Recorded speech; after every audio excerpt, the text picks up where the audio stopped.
Hello, everyone. Good afternoon, and thank you for joining us for today's guest talk with Aisha Addo. I'm very pleased to introduce her and have her join us. Thanks so much for speaking with us today and sharing your inspiring story. Thank you so much for having me. I'm so excited to dig deeper into this. And yeah, really, thank you for having me here today. It's our pleasure. So Aisha graduated with a degree in business administration accounting. However, her true passion and dedication is in empowering girls around the world. She helps them identify their true purpose and reach their full potential by providing guidance and resources. Over 8 years ago, she founded a nonprofit, Power to Girls Foundation, that offers young girls the mentors and role models that were absent during her youth. As a facilitator and director of Power to Girls, she uses her personal experience and knowledge to create safe and engaging spaces for the girls she works with. Aisha is also the founder of DriveHer, a ride-sharing service for women by women, one of her latest initiatives and the next step in her journey to continue to empower and protect women. So thank you so much for speaking with us today. Thank you for having me. So, I mentioned your educational background a little bit, but I know you've had quite a journey. So tell us a bit about that, where you started and kind of where you are now. Yeah, absolutely. So it's interesting because every time I hear someone read my bio, I'm like, oh yeah, I did study accounting. But the journey actually really started when I was in college. I started Power to Girls because one of the key things that I realized within my community was that there wasn't any spaces for marginalized girls to kind of like connect with each other or to speak about some of the challenges that they were facing. And my kind of like aha moment actually was when I was in class, and like around this time I'd already started Power to Girls. It was like a side thing, like running programs and stuff like that within my church and within like that small community that I had. And I remember going into lectures one day and like my professor just started, he walked into class, his regular lecture, and then he said something and he goes, that everything that I'm teaching you here today, you're not going to need in the real world. And for me, that was like, I turned around, like, just kind of like making sure if anyone else heard that, but it seemed like he was speaking to me directly. And he continued by saying that, like, you're not going to need it, but I'm required to teach it to you because it's in the curriculum. And I was just like, wow, like, dude, we're paying, like, our tuition is going towards your pay. Like, you're very bold in terms of like telling us this. But I looked around and I realized that again, like no one was really taking in what he was saying. But for me, it was a aha moment because I enjoyed math, I enjoyed problem solving, and I got into accounting because it was just I was good at math, like period, right? And I felt like that was what I wanted to do with like the rest of my life. But I realized, I think in my first and second year, that like this is really not for me. So as time went on and like just through that revelation and like running Power to Girls, I realized that I've tapped into something in the sense that there is a need for people to come together. There is a need for people to really recognize that they are able to have a safe space for themselves. So that's kind of like how that journey started. And then through Power to Girls, DriveHer also came about, and it's just been like a really like whirlwind of surprises for me. But like at the core of everything that I do, I always say this, that like the main thing for me is around the empowerment of girls and women and creating spaces for girls and women, because I can directly relate to the services that I provide. I can directly relate to the programs that I provide. So yeah, that's been kind of like the journey for me so far. Yeah, that's really interesting. And it's always like, those moments somehow seem more profound, or they hit you harder when it's just like an everyday, you weren't expecting it. And then it's like, oh. Right. Yeah. So yeah, I can absolutely relate to that. So you mentioned you started Power to Girls when you were still in school. Like tell us about that. What inspired you to start it, and how did that look sort of in the early days?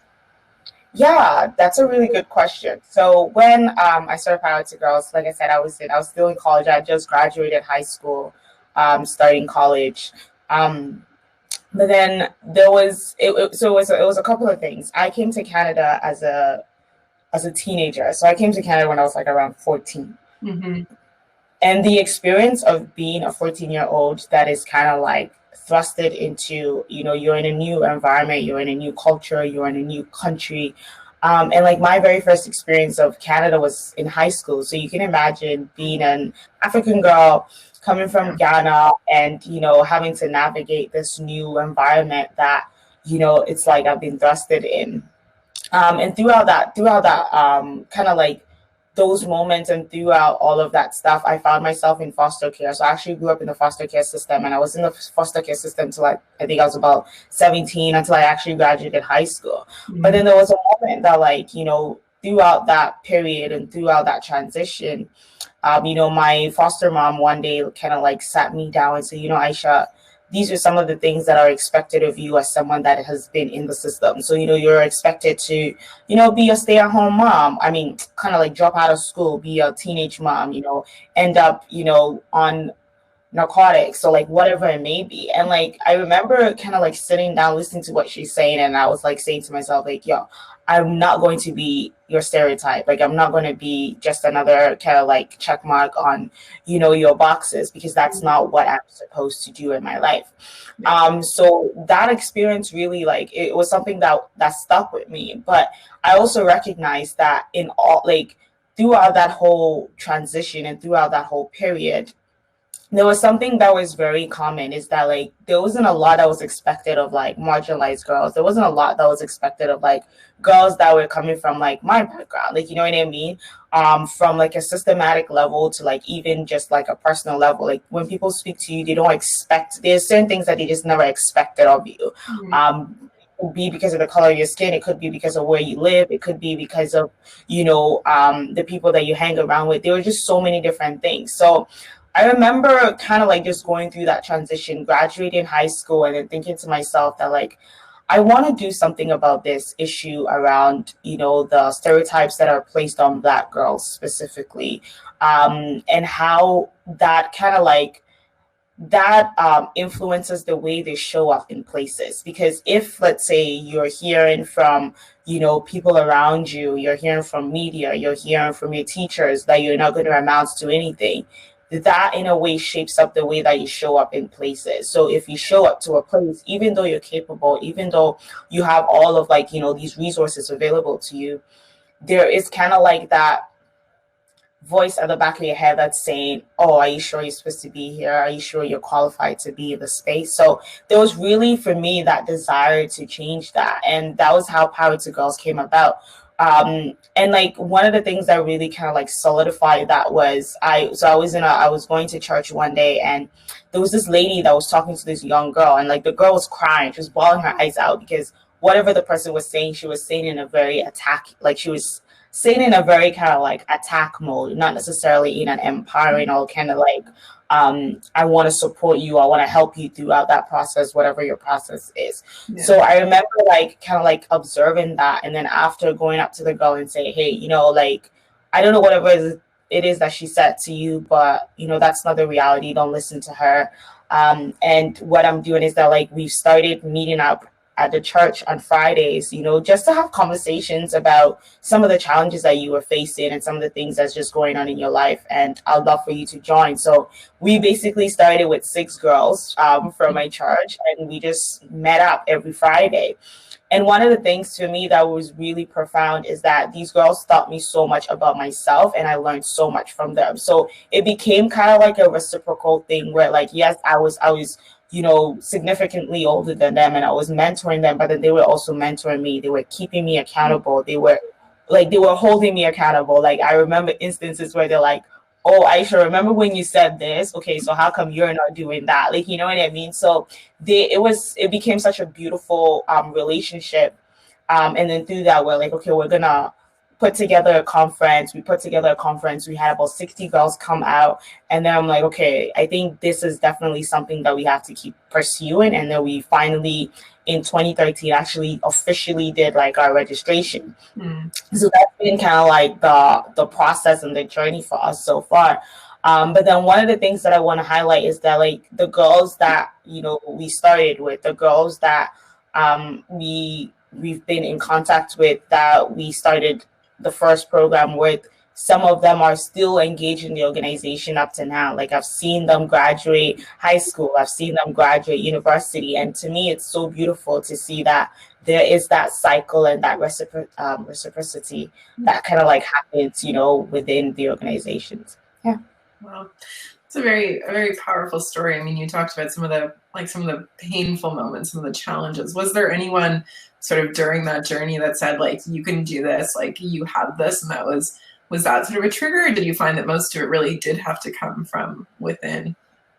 Yeah, I think one of the, for me, like one of the things that I've been saying to folks of late, I realize is that like anytime you want to do something, you got to believe in yourself for all the people that don't believe in you. And the reason why I say that is because what differentiates, you know, success, or what differentiates action from ideation, is the confidence that you have in actually doing it, right? And throughout that process, you'd have people say, no, I don't think you can do this. You'd have people say, I don't think you're capable of doing this. But it is like, you know, believing in yourself and believing in your idea and recognizing that, you know what, I hear you, I hear your concerns, but I believe in this and I know what it's capable of doing. And 8 years, 9 years later, we're still doing that. So yeah, it's amazing. That's awesome. And so you have this long history working in this foundation, but you know, you recently started a tech company. So tell me a little bit about DriveHer and the story behind that. Yeah, definitely. So like I always share that like DriveHer has been one of like the most challenging projects that I've worked on. And I say that because I realized that, like, again, like I studied accounting, my experience so far, like I don't even think that like if I was to go look for an accounting job, I'll get it, because my skills are like just so far out. But my experience has been in the social sector. My experience has been in, you know, yes, I apply accounting to like every aspect of my work, but I'm not a practicing accountant. Yeah. So imagine a non-practicing accountant with experience from the social sector getting into the tech space. And now imagine that person being a young Black woman. So like there's like just so many different kind of like boxes that you have to tick. But the story behind DriveHer really started actually through Power to Girls. And the reason why I say that is because I came across an article a couple of years ago, and this article was talking about a service like DriveHer, which basically was like a taxi service specifically for women that had started in India.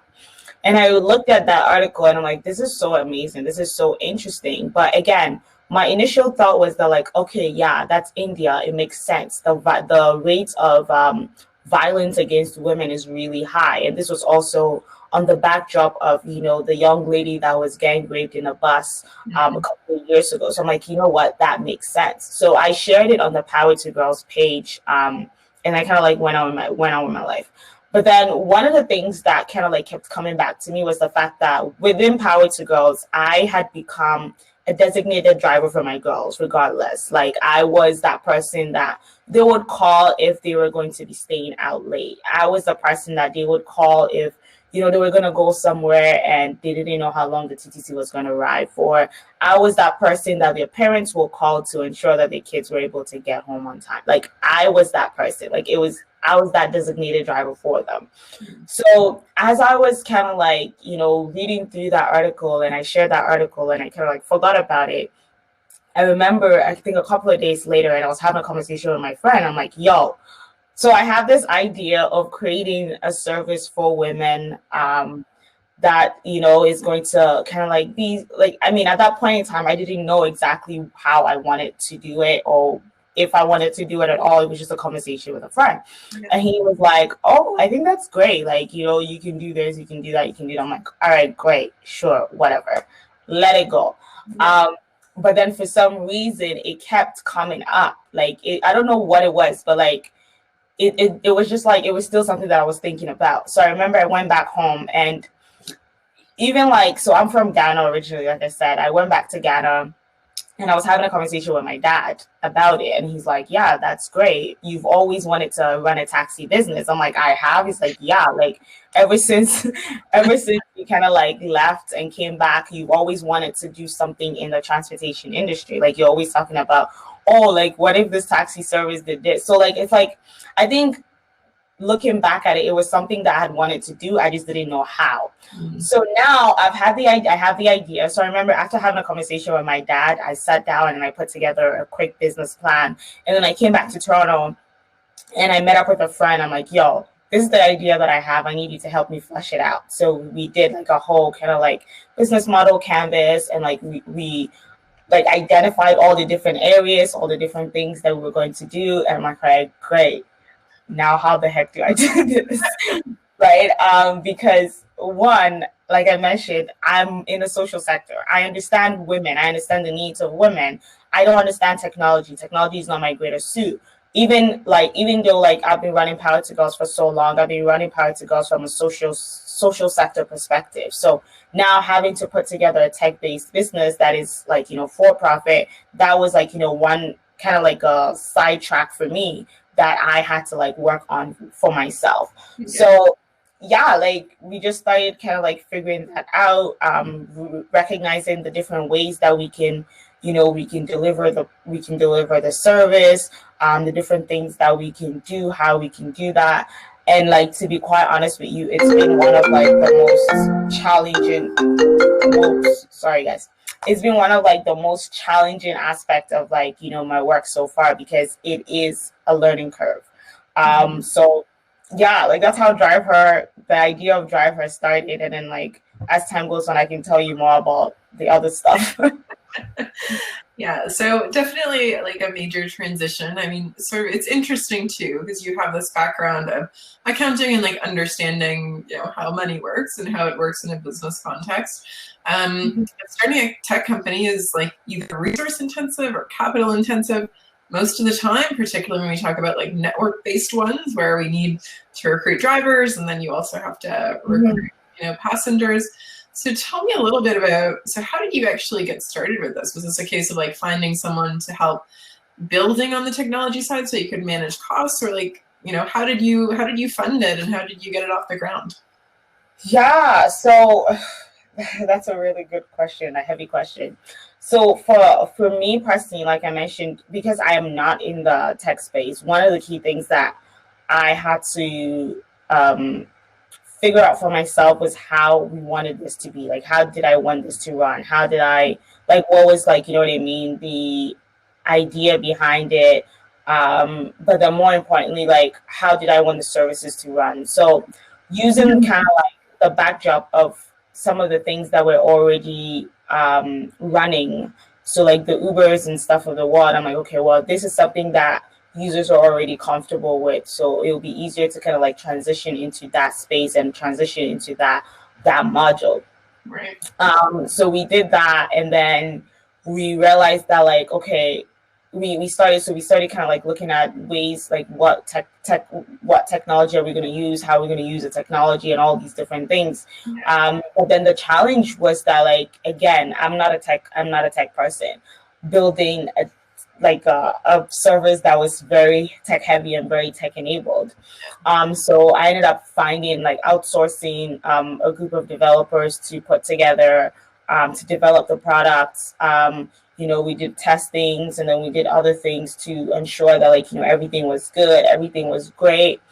And then we did a beta, and then like our system literally just crashed. And it's funny because I can talk about this now and laugh, right? But I was laughing. I was not laughing. Yeah. Like, it was one of those things. So yeah, like that happened, and then we're like, okay, great, the system has crashed. And then on top of that, someone sitting somewhere decided, okay, we're gonna hack into this system. Well, we're gonna try and hack into the system. They tried to hack into the system, and then it just became like a whole like it was just like different things like just balling off of that. And that's why I say that like DriveHer has been one of like the most challenging projects that I've worked on. However, it's been one of the most intense and like learning intensive projects that I've worked on, because every time that there was kind of like a curveball, I had to pick up new skills. Every time there was a curveball, I had to learn new things. And I always share that like it's been one of those things that has taught me so much. In the sense that like it has brought up skills within myself that I didn't even recognize that I was capable of. So like project management has been like one of like the key things. Like I've learned the level of like project management skills that I had to pick up as a result of building DriveHer is it's crazy. But yeah, so that's kind of like how it came about. Currently, actually, we actually put our services on hold because we're going to be pivoting to align with what's happening right now in the world. But then, yeah, like we have some really interesting things in store. And like as time has gone on, we've recognized that like, yeah, maybe it's no longer like, the safety of women is no longer at kind of like the forefront of every news article or every newspaper, but then there's still the demand for creating economic empowerment for women and also women having safe spaces and safe alternatives when they're traveling. So we have some really exciting things in the pipeline. That's awesome. Yeah, it's always a case where, unfortunately you don't know what you don't know. And then you kind of have to figure those things out. So like security, that's a huge one, right? Scalability, that's another big one. Even just like product management and not just project management, but I mean, I guess it's product management is really what you learned, right? How to manage releases and all of that. Are you the one who is the product manager, or is there anyone else who wears that hat? So I'm like, just like every startup, I'm like the customer service person. I'm the, project manager, product manager, and all those different things put in one. But one of the things for me is that like, I have a group of like advisors that support with the process. So it makes it a bit easier from time to time. But then like, I think from the product and project management standpoint, I am that person, mainly because I feel like one of the things that I say to, which is kind of like an advantage in a way, is that I am the very first customer of like my product, right? So I am a customer of my product. So it's actually easier for me to say, okay, hey, this is great, but this might not work here because as a user, as a consumer, I actually find it annoying to have to scroll through this or to do this or to do that. So it gives me that kind of like perspective and that insights that, maybe my developers might not necessarily pick up on because their role is to develop. But because I don't have like that tech experience, I can say to them, hey, I don't think this is going to work here. Maybe we can turn it around or we can switch it. Or I can also be that annoying person that will be like, oh my God, I want this feature. And they're like, listen, it's not going to work. So it's kind of like, there's a beautiful balance between the two. And I think, anyone that is building a product or a service, whatever it may be, always being able to put yourself as the customer before you put yourself as the founder, because that gives you perspective. That allows you to look at things in a way that you wouldn't necessarily look at it from, like, because when you're a founder and you're thinking solely on that founder hat, you're like, you want things to be perfect. You want things to be a certain way, right? So yeah, it's been. Lots of interesting challenges and lessons learned on that side for sure.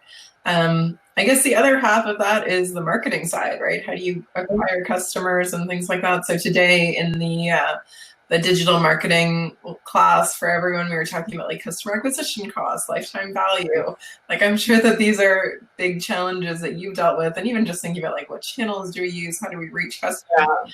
Tell us a bit about your experiences there and what you've learned through that. Yeah, absolutely. So that's a really good question. So as our DriveHer, we are a double-sided marketplace. And what that means is that we always have to ensure that supply and demand match. But then more importantly, we are recruiting we are acquiring two different customer bases. So one is that we are acquiring users, and then on the flip side, we're also acquiring drivers, right? The kind of like the baseline for us is that it's very targeted. Our focus is around women and people that identify as women. So it is like our target market is one in the same, but then they're different in the sense that like maybe like the people that we want to acquire for drivers might not necessarily be using social media. So it's like, okay, how do you access these people? Whereas our users might be very digitally inept, and they are like, they are on all social media platforms and all these different things. So it's easy to um, address them, or it's easy to kind of like, yeah, it's easier to reach out to them because they're there. I think it's really about, I think something that's also really important is creating that customer profile. And for us, that was one thing that we did earlier on in terms of like creating a customer profile of both our drivers and our users. So once you've been able to create that profile and you know exactly where your users are spending time, where they are, like, where they're spending their money, the things that you're doing. Once you have all those different, like all that information, it allows you to create a marketing plan, a marketing strategy that is very targeted, and it's very succinct to them and their needs. The other thing too that I would say is that like when you are doing kind of like that customer discovery and figuring out who is going to be paying for your service, who's actually going to be using your service, one thing that is important to note is kind of like just doing custom, like actually speaking to your customers, right? So not just like assuming that yes, this service is for women, so all women are going to use it. No, there were women that were like, yeah, no thank you. And I'm like, okay, great, this person is not my customer, and I'm not going to be spending time trying to convince them to become my customer. Instead, I'm going to focus on the ones that already understand the product, understand the service, and are willing to spend money. Because the people that are willing to spend money, it's easier for them to actually recruit someone else, right? So I think it's really important to really have that customer discovery calls and speaking to your customers ahead of time and getting them to like, really give you feedback. And for me, that was one of the things that we did really early on in terms of like speaking to customers. Another thing is that like we got fortunate to be able to get a lot of like press. So one of the things that I did was that like I went on like every article that had written about us and like read the comments. And of course, there were like maybe 50% that were like bashing and like were very angry and upset about the fact that something is being created for women. But there was also about 20% that gave like very critical feedback and gave very critical insights. And reading those comments and like getting deeper into those things really allowed for us to like, even for me, like in terms of like press following on, being able to answer specific questions and answer think about questions that I might not have thought about. So I think like that whole process is very important. If you are someone that is not necessarily kind of like, you don't have the heart for it, get someone else to really read those comments and put down, like jot down, the common thread, things that are coming up a lot, things that people are saying, and all these different things. So yeah, that's kind of like what I would say around like, customer acquisition. Yeah, that's really interesting. So we talked about some of the challenges, some of the learnings along the way. Is there any, like, if you were to think across this entire journey, like, what's the one thing you wish you knew at the beginning that you know now? I would say agile building. And the reason why I say that is because if we had built from an agile perspective in the very beginning, things would have been different now. But like my focus was like, okay, we want this to be done, and then we put it out. But I think now in this day and age, like, being very agile in development is actually very important and very vital because it allows for you to learn along the way. And also because technology is rapidly evolving and rapidly changing, you don't want to like spend, let's say, 2 or 3 years building something only to find out by the time you finish that like everything that you've built is basically like it's archaic now, right? Because technology is moving so fast. So I think like, yeah, agile building would have been like something I wish I kind of like knew more about that while I was building. But like now it helps because like, I work on other technology based services, and like I have other projects that I'm working on that like now I've adapted all those skills and all those things that I've learned from DriveHer and through DriveHer. So that would be kind of like what I would say. Right. Yeah, I think that's great advice. So we talked a bit about, challenges and so on, but what are the most memorable experiences in your journey? And this can be, from school through till now, not just about DriveHer, but in general, what were some of the memorable experiences? I would say honestly, it's just looking at the development and growth of my girls. Like that has been such a rewarding. That's been like one of the most rewarding aspects of my journey for me personally. I have seen, like I mentioned earlier, I have seen my girls like graduate from elementary school, graduate from high school, graduate from universities, like, you know what I mean? And now even having some of them working within the organization at Power to Girls. So that has been very, very beautiful. And it's also really like, I'll even share this as like, a memorable moment with DriveHer is that like, I remember when we kind of like put things on hold and then there was a young lady that sent me a message and she addressed the message. She sent it to our general account, but she addressed the message to me and said, listen, I know it's hard. I know it's difficult. I know it's challenging, but these are all the reasons why I don't need you to give up. And she kind of like ended it with like, it's because of me. And for me, that is something that I've like literally like held on to and I still hold on to because I recognize that, yes, there is something that we want to create and something that we want to do, but despite the challenges, there are people out there that are going to utilize it. Despite the challenges, there are people out there that we're building for. And I think that is what makes this a social enterprise more than anything, because it's not just about the profit, it's about the people. It's about the people that it's going to be impacting. It's about the lives that it's going to change. So for me, it is like recognizing that I'm not in a for-profit business or whatever it may be. Like for me, it has always been a social impact business.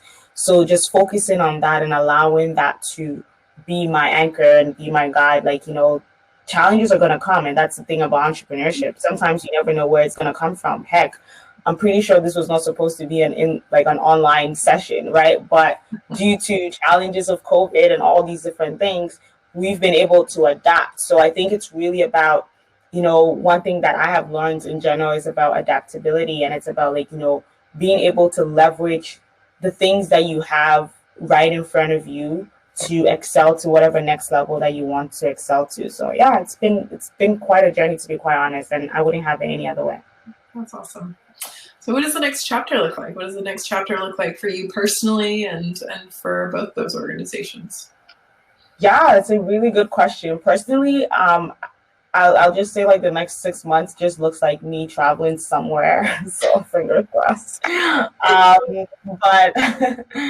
But for Power to Girls, it's been a really interesting because like we work within the school boards now.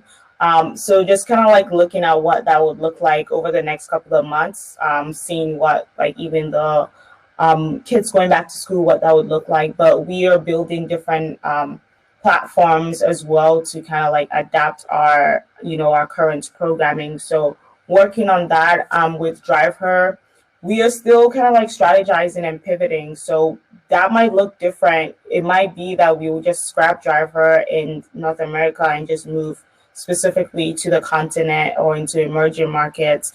Like with DriveHer, like anything can happen really. But one of the things that we do know for sure is that regardless of whatever direction that we decide to take, both with DriveHer and Power to Girls, the underlying foundation is always going to be empowering women and girls and creating safe spaces for them. So that's not going to change. So anything that we do is always going to be with that foundation in mind. Yeah. It helps when all of your work is aligned, right? I mean, for you personally and generally, because it's hard. I mean, like running a tech company and then also the foundation. That's a lot for anyone to juggle. Oh yeah. Absolutely. Earlier, I mean, we talked a little bit about your career, like your, various enterprises, what you went to school for. Is there anything you wish you had done differently in this journey, to sort of get to where you are today?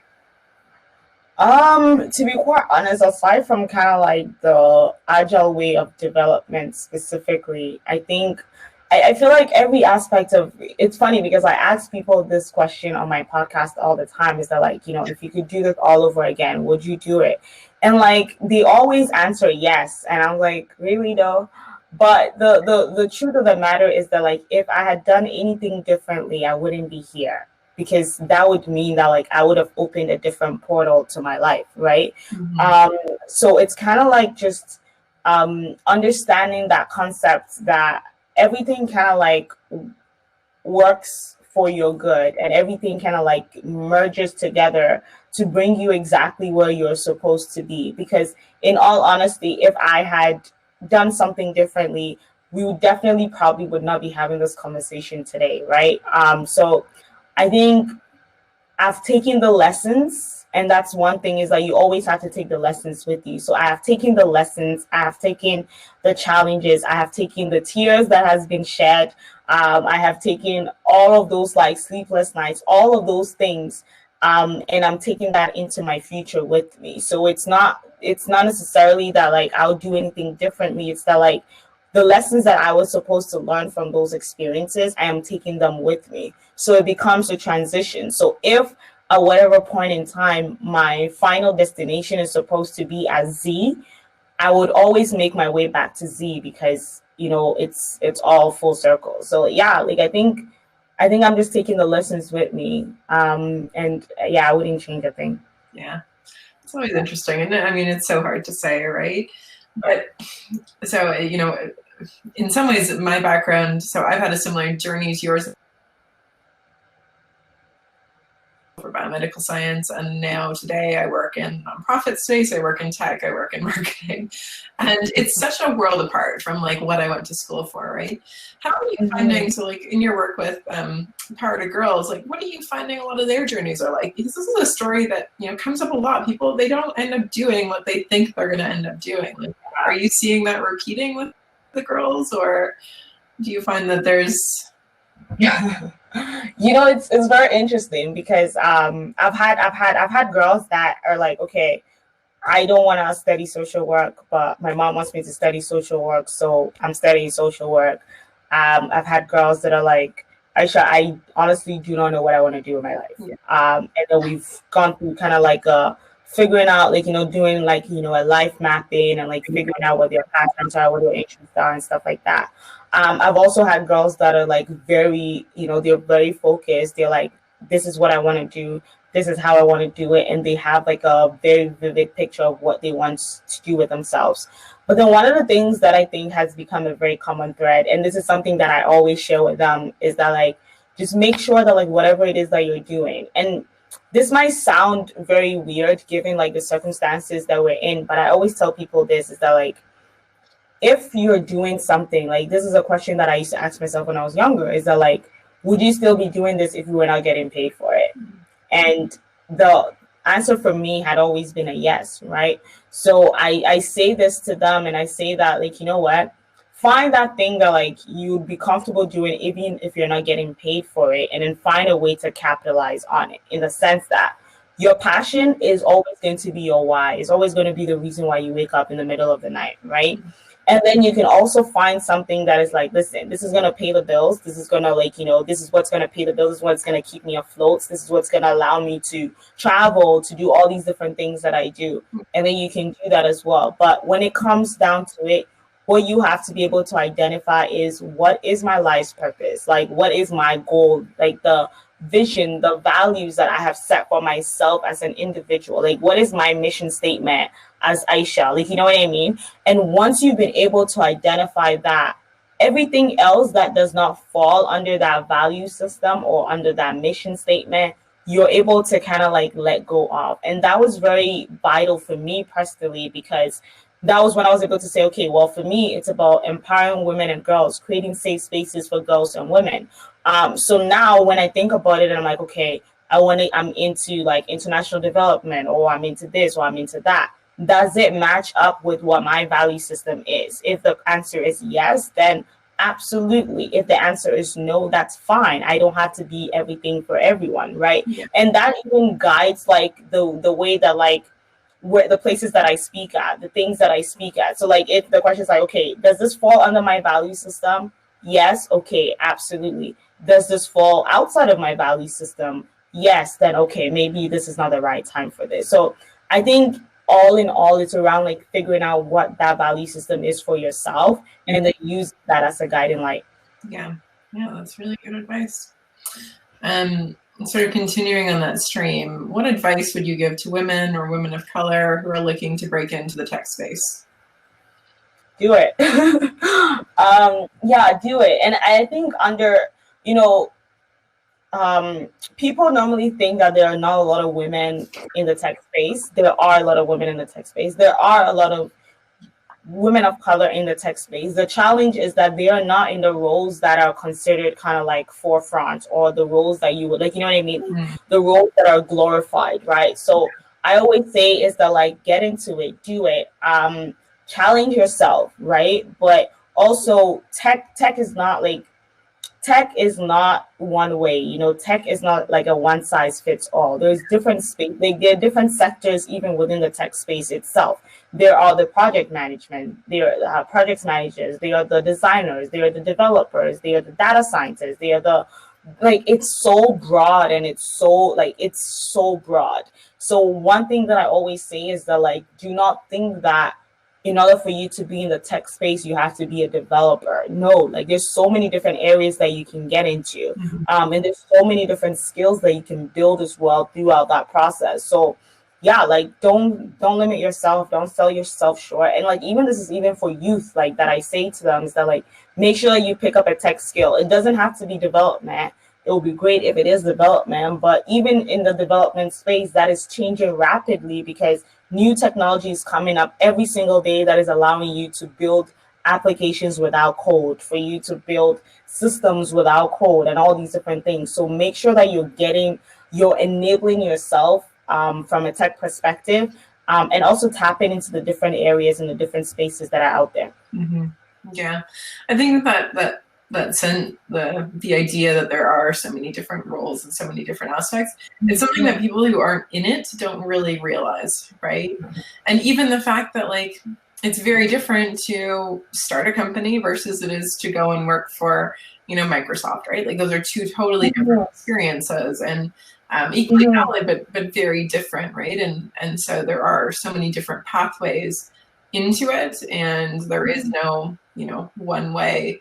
A lot of the people who are joining us in this program are, you know, who graduated, and they're trying to either, like, get their career started, or, like, some of them are pivoting. Like, we have people who are going from totally different degrees who are now saying, I want to be a digital marketer, or I want to be a web developer, right? And sort of that idea that it's always okay to continue learning and exploring and changing, right? Yeah, learning doesn't stop. I think that's one thing that, like, you know, I was telling someone recently is that, like, we as human beings, we are on a lifelong journey of learning, right? Like, when you finish, you know, that kind of like formal education, other aspects of education doesn't stop. Like, I'm still learning, I'm still taking up courses, I'm still learning about different things. So it doesn't stop. Learning is forever. Yeah. And I just want to make a note, we do have a few minutes left for questions if anyone has any. I should be happy to take them. But just while we're waiting, if there are any questions to come in, like, let's continue down that stream of, like, lifelong learning, right? Like, what does that look like for you today? How do you, like, you know, you were forced to learn these things, and I use that term, you know, casually, but it's true, right? We learn because of circumstance in some cases, right? Yeah. But, like, what's your approach to learning? How do you stay on top of things? How do you, like, what guides your learning path? Yeah, that's a really good question. To be quite honest, for me, it's interest. And the reason why I say interest is because, you know, when you from a very young age through the education system, we're forced to learn things because it's required of us, and not because it is of value to us. And I think that's part of the reason why, when my professor said, you know, like, honestly, this is not going to help you in the real world, but I have to teach it to you because it's in the curriculum. It's, like, designed, right? Yeah. So for me, like, now as I got older, I realized that, like, my approach to learning, or the way that I learn things, is actually quite different than what I was taught. So when I have a vested interest in something, my approach to learning is different than when it's like, okay, you go to class, you know, you take math, you take English, you take geography, you take all these different courses. Like, that's so systematic, right? Yeah. So I always say that, like, I find things that I'm interested in. Like, currently I'm taking a management course that Yale is offering. And I was working on like, an assignment yesterday, and I'm like, oh my goodness, it's been so long since I've been a student, like, in class student. I'm like, this thing is really kicking my butt. But I was finding different ways to do it, and I was finding, like, I was reading more about it, and I was doing all these different things specific to that assignment. And that was a reward for myself, because I was like, oh, I actually love this. This is something that I'm interested in. This is something I want to learn more about. I've taken courses on, like, innovation and entrepreneurship, like all these different things. But one thing that I think is really important for everyone to know is that, like, nothing beats experience. Like, no amount of formal learning will beat experience, right? So it's also really just like when you're studying something and you have that experience aspect to back it up, it makes it so refreshing and rewarding, because you're like, oh, I could have done this differently when I run into this problem, right? So I think that's really what it is for me, is like, I have to have a vested interest in it. And I just have to be able to connect with what exactly it is that I'm doing. Yeah, that intersection of like real world applicability definitely makes such a big difference, right? I mean, Absolutely. see the connection, and even better, like when you can do the work at the same time, right? Like even agile, right? It's one thing to talk about it theoretically, but to actually have to do it and manage it and make the hard decisions. That gives you a different perspective on what it really means. Oh yeah, absolutely. Absolutely. Well, thank you so much for your time today. It's really been an absolute pleasure. I'm sure that our group really enjoyed it as well, and an inspirational story for sure. Thank you. I really appreciate it. This has been really fun. Thank you for having me. My pleasure. Well, I hope you have a great day, and thanks everyone for tuning in.